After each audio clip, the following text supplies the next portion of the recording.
پاک فوج کا دشمن کو منہ توڑ جواب، ایل او سی پر بھارتی کوڈ کاپٹر مار گرایا۔ بھارت بھمبر کے علاقے مناور سیکٹر میں کوڈ کاپٹر کے ذریعے جاسوسی کی کوشش کر رہا تھا۔ پاک فوج نے بروقت کارروائی کر کے دشمن کے مذموم کوشش ناکام بنا دی۔ واقعہ پاک فوج کی مستعدی، پیشہ ورانہ مہارت اور تیاری کا منہ بولتا ثبوت اور بھارت کو واضح پیغام ہے۔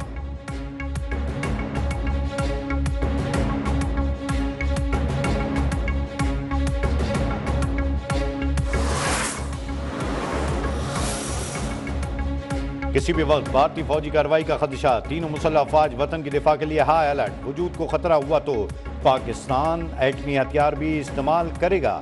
وزیر دفاع خواجہ آصف نے واضح کر دیا، کہا خطے پر جنگ کے بادل منڈلا رہے ہیں، اگلے 2-3 دن انتہائی اہم ہیں۔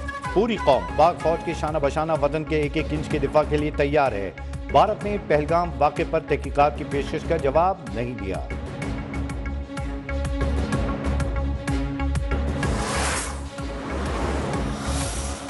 دیکھیے جی، انڈیا کا تو پرانا وتیرہ ہے، آپ کو پتہ ہے کہ وہ ایسے فالس فلیگ آپریشن پہلے بھی کرتے آئے ہیں۔ ماضی میں ہمارے پاس مثالیں موجود ہیں، بہت ساری مثالیں موجود ہیں۔ مسلمان ہیں اور مسلمان پہ جہاد فرض ہے، ہم تو ہر ٹائم جہاد کے لیے تیار ہیں۔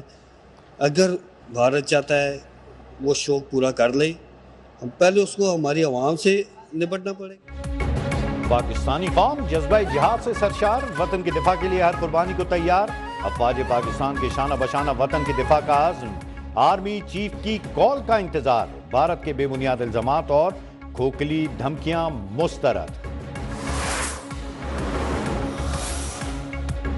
نائب وزیر اعظم اور وزیر خارجہ اسحاق ڈار کا اماراتی ہم منصب شیخ عبداللہ بن زید ال نہیان سے رابطہ، دو طرفہ تعلقات اور خطے کی موجودہ صورتحال پر تبادلہ خیال۔ اسحاق ڈار نے بھارتی الزامات کے جواب میں قومی سلامتی کمیٹی کے فیصلوں سے آگاہ کیا۔ اماراتی نائب وزیر اعظم کا خطے میں امن و استحکام کے لیے ڈائیلاگ کی اہمیت پر زور، خطے کی موجودہ صورتحال کے تناظر میں دونوں ممالک میں قریبی روابط پر اتفاق۔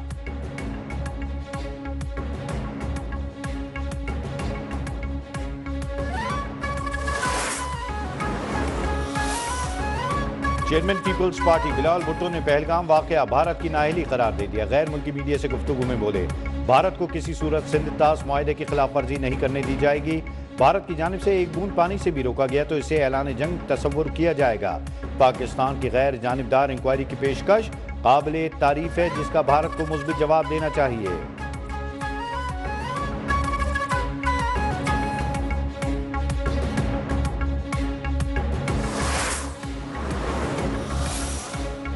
علاقائی حریف کی سرپرستی میں پاکستان کو دہشت گردی کا سامنا ہے۔ جعفر ایکسپریس پر بیرونی مدد سے حملہ ہوا، جس کے ٹھوس شواہد موجود ہیں۔ اقوام متحدہ میں پاکستانی قونصلر جواد اجمل نے دنیا کو اصل حقائق اور خطرات سے آگاہ کیا۔ دہشت گردی کی متاثرین کے ایسوسی ایٹ نیٹ ورک کے آغاز پر خطاب میں کہا، دہشت گردی اور جائز حقوق کی جدوجہد میں فرق ہے۔ دنیا دہشت گرد حملوں کی متاثرین کی حمایت کرے اور دہشت گردوں کو جواب دہ ٹھہرائے۔ پاکستان نے پہلگام میں ہونے والے واقعے کی مذمت کی ہے۔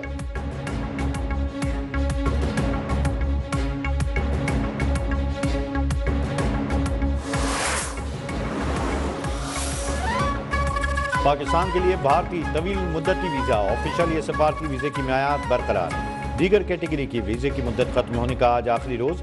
بھارتی میڈیا کے مطابق بھارت کی جانب سے پاکستانیوں کو 16 کیٹیگریز میں ویزا جاری کیے جاتے ہیں۔ 2 کیٹیگریز کی میعاد بلا مذہبی تفریق برقرار رہے گی۔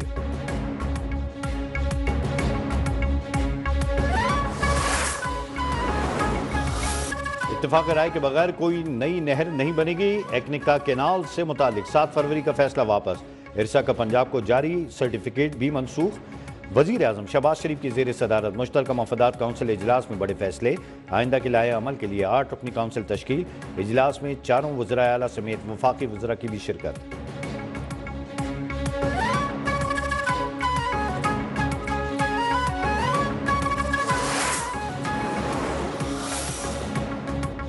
جب تک مشترکہ مفادات کونسل فیصلہ نہیں کرتی، دریائے سندھ سے کوئی نئی نہر نہیں نکالی جائے گی۔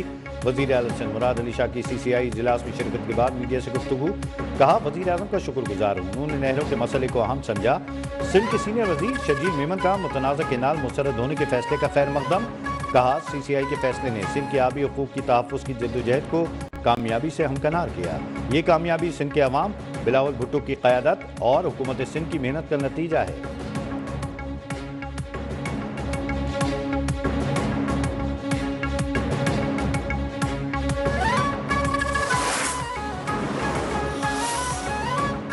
آل سندھ لائرز ایکشن کمیٹی نے ببرلو بائی پاس کے سوا تمام دھرنے ختم کر دیے۔ خیرپور میں وکیل رہنماؤں کی پریس کانفرنس، عدالتوں میں ہڑتال بھی ختم کرنے کا اعلان۔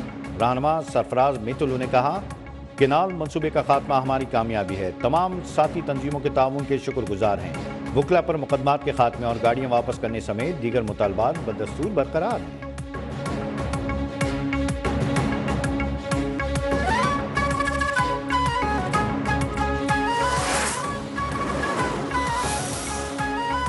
نومبر کے احتجاج سے متعلق مقدمات میں بشرا بی بی کی عبوری ضمانت میں 20 مئی تک توسیع۔ اے ٹی سی راولپنڈی میں استغاثہ کی جانب سے ریکارڈ پیش، بشرا بی بی کو تمام مقدمات میں شامل تفتیش کرنے کی درخواست منظور۔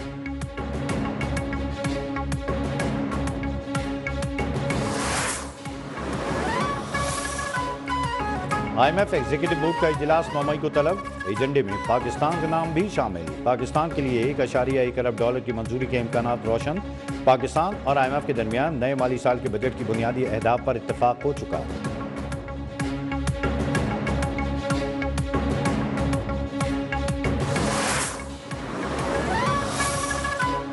ورلڈ بینک نے پاکستان کے لیے $108 ملین کی اضافی فائنانسنگ کی منظوری دے دی۔ منصوبے سے منڈیوں اور ملازمتوں تک رسائی کو بہتر بنایا جائے گا۔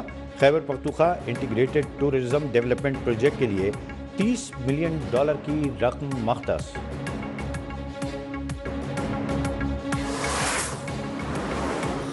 میں حج آپریشن کا آغاز، اسلام آباد سے پہلی حج پرواز، 428 عازمین کو لے کر مدینہ روانہ۔ وفاقی وزیر مذہبی امور سردار یوسف نے عازمین حج کو رخصت کیا، کہا 28,714 عازمین اسلام آباد اور 21,173 کراچی سے روانہ ہوں گے۔ حج آپریشن میں روڈ ٹو مکہ کی سہولت سے بھی بھرپور فائدہ اٹھایا جائے گا۔